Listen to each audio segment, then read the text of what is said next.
식당 마당에 묶여있던 개들에게 비비탄 수백 발을 난사에 한 마리가 죽고 두 마리가 중상을 입는 충격적인 사건이 발생했다. 18일 거제 경찰서에 따르면 사건은 이달 8일 새벽 1시경 인근 펜션 투숙객이던 남성 3명은 술에 취한 상태로 마당에 묶인 개 4마리를 향해 1시간 넘게 비비탄을 쐈고 돌까지 던진 것으로 드러났다. 이 과정은 CCTV에 고스란히 찍혔다. 솜솜이는 끝내 병원에서 숨졌으며 몸 곳곳에 피멍이 들고 눈은 붉게 부어올라 있었다. 현장에는 비비탄 수백 발이 흩어져 있었다. 신고를 받은 경찰은 남성 3명 중 2명이 휴가 중인 현역 군인임을 확인하고 사건을 군부대로 이첩했다. 민간인 1명은 동물보호법 및 주거침입 혐의로 입건됐다. 피해 견주에 따르면 가해자의 가족이 찾아와 금전적 보상을 제안했고 군부대 측은 공론화하지 말아달라는 연락도 해왔다고 한다. 가해자들은 술에 취해 개에게 다가갔다가 손을 물려 화가나 위협 사격을 한 것이라며 주장했다.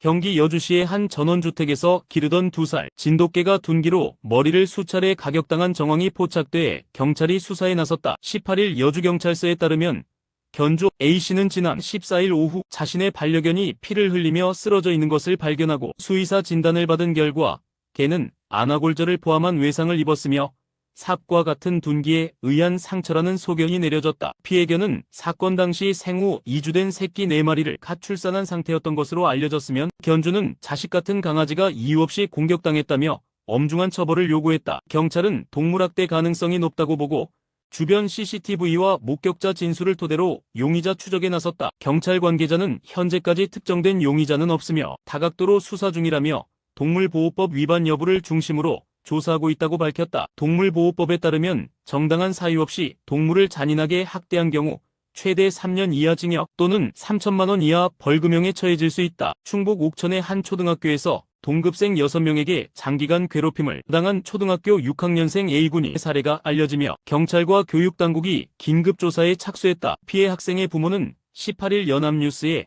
아들이 지난해부터 팔다리에 자주 멍이 들었지만 친구들과 놀다 다쳤다는 말에 넘겼다며 그러나 지난달 4일 친구 집에서 돌아온 아들의 얼굴과 은밀한 부위까지 멍이 들어있었다고 밝혔다. 부모는 이후 아들의 카카오톡 대화방 등을 확인했고 대화에는 상습적인 욕설, 조롱, 부모를 빗댄 모욕 등이 담겨 있었으며 피해 학생에게 음식값이나 세탁비를 떠넘기는 등 경제적 착취 정황도 드러났다. 경찰은 현재 해당 사건을 접수하고 조만간 관련자 소환 조사에 나설 방침이다. 한편 해당 학교와 교육청은 사실관계를 파악 중이며 피해 학생 보호 조치 및 필요한 조사를 병행하고 있다고 전했다. 지속적인 언어신체적 폭력은 학대에 해당하며 형사처벌 및 소년법 적용 대상이 될 수 있다. 18일 오전 10시 46분경 강원 양양군 현남면 7번 국도 원포 삼거리 인근에서 비보호 좌회전 차량이 오토바이 2대와 잇따라 충돌하는 사고가 발생해 40대 오토바이 운전자가 사망했다. 경찰과 소방당국에 따르면 사고는 50대 A씨가 몰던 그랜저 승용차가 비보호 좌회전을 시도하던 중 직진 중이던 오토바이 2대와 연달아 충돌하면서 발생했다. 이 사고로 가장 먼저 충돌한 40대 오토바이 운전자 B씨가 심정지 상태로 병원에 긴급 이송됐으나 끝내 숨졌다. 이어 충돌한 50대 오토바이 운전자 C씨와 그랜저 차량의 70대 동승자 D씨는 병원으로 옮겨져 치료를 받고 있으며 생명에는 지장이 없는 상태다. 운전자 A씨는 경상을 입었으며 사고 당시 A씨를 포함한 관련자 전원은 음주나 무면허 상태가 아닌 것으로 확인됐다. 경찰은 사고 지점 인근 블랙박스 영상 및 목격자 진술을 바탕으로 정확한 사고 원인을 조사 중이다. 현해 이상 성매매를 강요한 20대 일당이 항소심에서도 1심과 같은 중형을 선고받았다. 성매매 강요 등의 혐의로 기소된 A씨 27여 등 4명에 대해 피고인과 검찰의 항소를 모두 기각했다. 주범 A씨는 징역 10년, 남편 B씨는 징역 5년, 내연남 C씨와 D씨는 각각 징역 3년과 7년이 선고됐다. 4명 모두에게 2,738만 원의 추징금도 명령됐다. 2022년 9월부터 2024년 8월까지 대구 일대 아파트를 옮겨다니며 경제적 어려움에 처한 20대 여성들을 숙식, 제공 등의 명목으로 유인한 뒤 폭행 협박 감시로 심리적 지배를 형성하고 성매매를 강요한 혐의를 받는다. 심지어 피해자 중 한 명과 혼인신고까지 해 전세 대출을 이용하고 피해자 부모에게는 병원비 명목으로 1억 원을 가로채기도 했다. 피해자들은 탈출을 시도했지만 붙잡혀 감금됐고 머리카락을 강제로 자르거나 랜덤 채팅 앱을 통해 성매매 활동을 감시당하는 등 극심한 인권 침해를 겪었다. 경기 화성의 대형개 번식장에서 살아있는 개의 복부를 절개해 자견을 꺼내는 등 끔찍한 동물학대 혐의로 재판에 넘겨진 운영진들이 1심 첫 재판에서 혐의를 부인했다. 동물보호법수의사법 건축법 위반 혐의로 기소된 번식장 전 대표 A씨 등 운영진 4명에 대한 첫 공판을 진행했다. A씨 등 3명의 피고인은 주요 혐의를 부인했다. 변호인은 복부 절개 당시 개는 살아있지 않았다며 주사 행위도 전염병 예방을 위한 긴급행위였거나 가축주로서 가능한 범위였다고 주장했다. 이 번식장은 2022년부터 2023년까지 전염병에 걸린 노견 15마리를 근육이완제로 죽이거나 수의사 면허 없이 의약품을 직접 투여한 것으로 조사됐다. 특히 2023년 6, 7월에는 살아있는 어미개의 배를 갈라 자견을 꺼낸 정황도 드러났다. 검찰은 이들이 투자자를 유치해 브리딩 계약을 체결하고 수익만을 추구하는 방식으로 번식장을 운영했다고 밝혔다.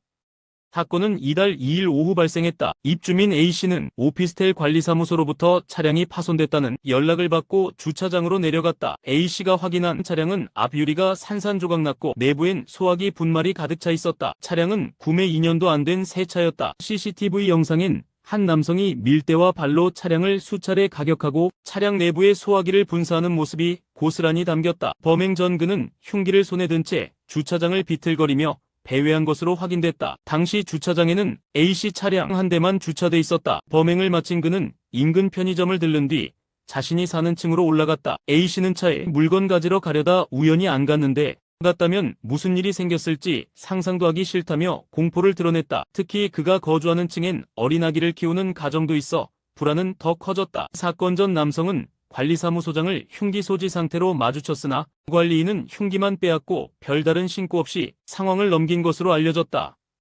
카페에 들어와 30분 넘게 아무것도 주문하지 않은 손님이 되려 사장에게 뻔뻔한 태도를 보였다는 사연이 온라인 커뮤니티를 통해 퍼지며 누리꾼들의 분노를 사고 있다. A씨는 카페를 오픈한 지 1년 됐지만 이런 손님은 처음이라며 겪은 상황을 털어놨다. A씨에 따르면 해당 손님은 카페에 들어와 30분째 음료 하나 시키지 않고 자리에 앉아 있었다. 이를 이상하게 여긴 A씨는 조심스럽게 혹시 기다리는 분이 계신가요? 라고 물었다. 그는 혹여 기다리는 사람과 함께 주문하려는 건가 해서 물 한 잔이라도 드리려 했던 것이라고 설명했다. 하지만 손님의 반응은 예상 밖이었다. 그냥 쉬고 있는 건데요? 라며 카페는 쉬라고 있는 거 아닌가요? 스타벅스는 아무 말도 안 하던데요?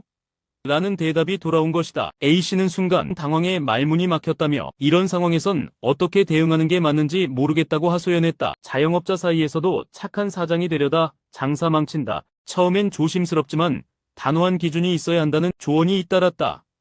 과거 여자친구와 외도한 유부남 의사의 약점을 잡고 3년간 12억 원을 뜯어낸 40대가 실형을 선고받았다. 18일 창원지법 형사 2부 재판장 김성환은 특정경제범죄 가중처벌법상 공갈 혐의로 기소된 A씨 40대에게 징역 5년을 선고했다. 2021년 12월부터 2023년 6월까지 총 146차례에 걸쳐 유부남 의사 B씨를 협박 12억여 원을 갈취한 혐의를 받는다. A씨는 B씨가 자신과 교제 중이던 여자친구와 과거 연인 관계였다는 사실을 알게 된 뒤 이를 빌미로 돈을 요구했다. 재판부는 A씨는 자신을 조직폭력배라고 소개하거나 지인까지 동원해 위협 전화를 거는 등 죄질이 극히 불량하다고 질타했다. A씨는 성인 이후 22차례 형사처벌을 받았고 대부분 사기공갈폭력 범죄로 출소 1년 9개월 만에 또다시 범행을 저질렀다고 지적했다. 갈취한 돈의 대부분은 도박과 유흥비로 탕진됐으며 피해자에게 피해 회복이나 용서도 받지 못한 점도 양형에 반영됐다.